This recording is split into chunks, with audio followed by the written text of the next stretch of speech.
কলকাতার Beleghata main road এবং হেমচন্দ্র নস্কর রোডের সংযোগকারী সড়কটির নাম রাজেন্দ্রলাল মিত্র রোড। সাবেক কলকাতার সুরা তথা বর্তমান বেলেঘাটা।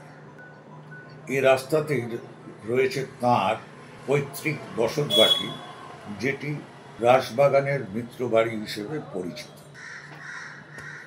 রাজেন্দ্রলাল মিত্র একাধারে ছিলেন পুরাতাত্ত্বিক, বহুভাষাবিদ, প্রত্নতত্ত্ববিদ ও ভারতে বিজ্ঞানসম্মত ইতিহাস চর্চার পুরোধা এবং এশিয়াটিক সোসাইটির প্রথম বাঙালি ভাইস প্রেসিডেন্ট। রাজেন্দ্রলাল মিত্রের বসতবাটিতে প্রতি বছর চৈত্র মাসের পূর্ণিমায় পালিত হয়ে আসছে এক প্রাচীন ঐতিহ্যমণ্ডিত রাস উৎসব।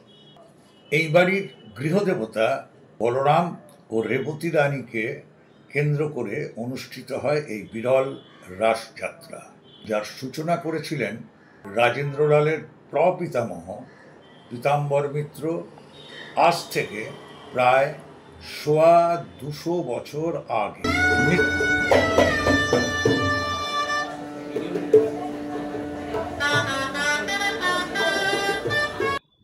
উল্লেখ্য, বৈষ্ণব শাস্ত্র মতে রাধাকৃষ্ণের রাসযাত্রা একটি প্রধান উৎসব, যা সাধারণত পালিত হয় কার্তিক পূর্ণিমায়।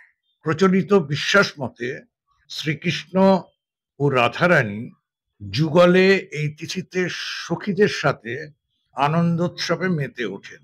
জ্যোৎস্না রাতে প্রমোদ বিহারে মেতে রাতটুকু কাটিয়ে দেন প্রমোদ উদ্যানের রাস মঞ্চে। পরদিন সকালে ফিরে যান স্বস্থানে। এই একই রীতির প্রতিফলন দেখা যায় শ্রীকৃষ্ণের জ্যেষ্ঠ ভ্রাতা বলরামের রাসযাত্রার ক্ষেত্রে। মিত্রবাড়ির ইতিহাস থেকে জানা যায়, অষ্টাদশ শতাব্দীর শেষ ভাগে অযোধ্যার নবাবের উকিল পদে নিযুক্ত ছিলেন পীতাম্বর মিত্র। তিনি ছিলেন অত্যন্ত দূরদর্শী। সুরার মিত্রবংশের যাবতীয় খ্যাতির সূচনা ও প্রতিপত্তির বিস্তার তাঁকে ঘিরেই। পরবর্তীতে দিল্লির বাদশাহ শাহ আলম তাকে দেন 3000 সৈন্যের মনসবদারি সহ রাজা বাহাদুর খেতাব। অন্যদিকে এই একই সময়কালেই ব্রিটিশদের অন্যায়ের বিরুদ্ধে গর্জে ওঠেন কাশীর রাজা চৈত্য সিং।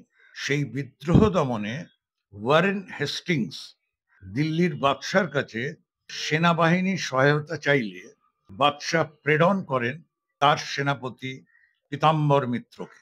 এ যুদ্ধে চৈত্য সিংয়ের পরাজয়, ক্ষমতাচ্যুতি ঘটে।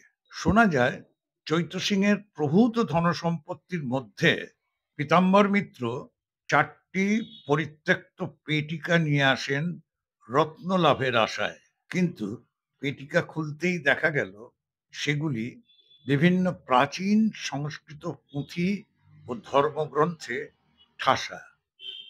অমূল্য এই পুঁথি প্রাপ্তি তার জীবনে নিয়ে আসে এক নতুন মোড়। তিনি বিষয়কর্ম ত্যাগ করে বৃন্দাবনে চলে যান। শ্রীমদ্ ভাগবত ও অন্যান্য বৈষ্ণব পুঁথিপত্র পাঠের ফলে ব্রজেশ্বর বলরামের আরাধনায় মেতে ওঠেন। বৃন্দাবনে থাকাকালীন তিনি স্বপ্নাদিষ্ট হন বলরাম ও রেবতী রানীর যুগল মূর্তি প্রতিষ্ঠার। বৃন্দাবন থেকে যুগল বিগ্রহ নিয়ে ফিরে আসেন কলকাতায়। এখানে তিনি ইন্দো ইউরোপীয় স্থাপত্য শৈলীর সাথে বৈষ্ণবীয় ভাবধারার মিশেলে নির্মাণ করেন বিরাট অট্টালিকা ও তৎসংলগ্ন ঠাকুরবাড়ি ও রাসমঞ্চ।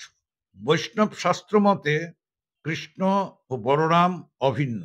এরা হরি ও হরের রূপান্তর। অনন্ত বাসুদেব বিষ্ণুর 7ম অবতার হলেন বলরাম। এই পরিবারে বা স্থানীয়দের কাছে তিনি বলাই চাঁদ। এখানে বিগ্রহের মাথায় দেখা যায় অনন্ত বাসুনাগ আর বাহন হিসেবে গরুড়ের মূর্তি। বলরাম শ্রীকৃষ্ণের অগ্রজ, তাই ব্রজধামে বলদেব ও রেবতী রানী শ্রীকৃষ্ণেরও আরাধ্যা।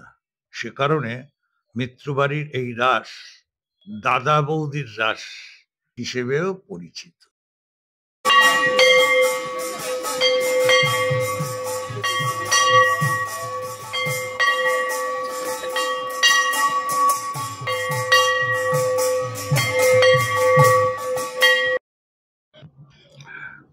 5 দিনের মূল উৎসবে প্রথম দিন বনবিহারী। এদিন বিকেলে গোধূলির আলোয় বলাই চাঁদকে বনবিহারে নিয়ে যাওয়া হয়। নহবতের সুরের মূর্ছনায় সূচনা হয় আবহমান এক প্রথার। খোল, করতাল আর কীর্তনের সঙ্গে পুরোহিতের কোলে চেপে বলাই চাঁদ বনবিহারের জন্য বাইরে আসেন। এরপর রাতে যুগল বিগ্রহ বাইরে রাসমঞ্চে কিছুক্ষণ কাটিয়ে আবার ফিরে যান ঠাকুর বাড়িতে। দ্বিতীয় দিন গোষ্ঠ বিহার। এদিন বলাই চাঁদ রাখাল বেশ ধারণ করে গোষ্ঠ বিহারে বের হন। পরদিন চৈত্রী পূর্ণিমায় বলাই চাঁদের রাসযাত্রা। শ্বেত শুভ্র পোশাক আর ফুলমালায় সজ্জিত বিগ্রহকে চাঁদোয়ার তলায় বিশাল এক পাখায় হাওয়া করতে করতে পুরোহিতের কোলে নাচিয়ে রাসমঞ্চে নিয়ে আসা হয়। রাসমঞ্চে তখন চলতে থাকে আরাধনা, নাম সংকীর্তন। রাস উপলক্ষে বাজি পোড়ানো হয়, মেলাও বসে যায়। আগে যাত্রাপালা, পুতুল নাচও হতো। বেশ কিছুটা সময় ভক্তদের মাঝে কাটিয়ে আবার পুরোহিতের কোলে চেপে ফিরে যান ঠাকুর দালানে। কাসর ঘণ্টা সহযোগে শুরু হয় মঙ্গল আরতি।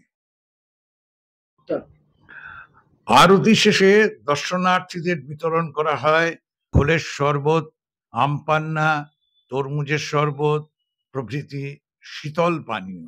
এ সময় ভোগ প্রসাদেও থাকে নানা বৈচিত্র্য। ভাজা মিষ্টি যেমন রাধাবল্লভী, খাজা, গজা, মালপোয়া, বোঁদে, নিমকি প্রভৃতি। ঠাকুর বাড়িতেই ভেন বসিয়ে প্রস্তুত করা হয়, আর সেগুলি প্রস্তুত করতে আসেন বংশ পরম্পরায় মোদকরা।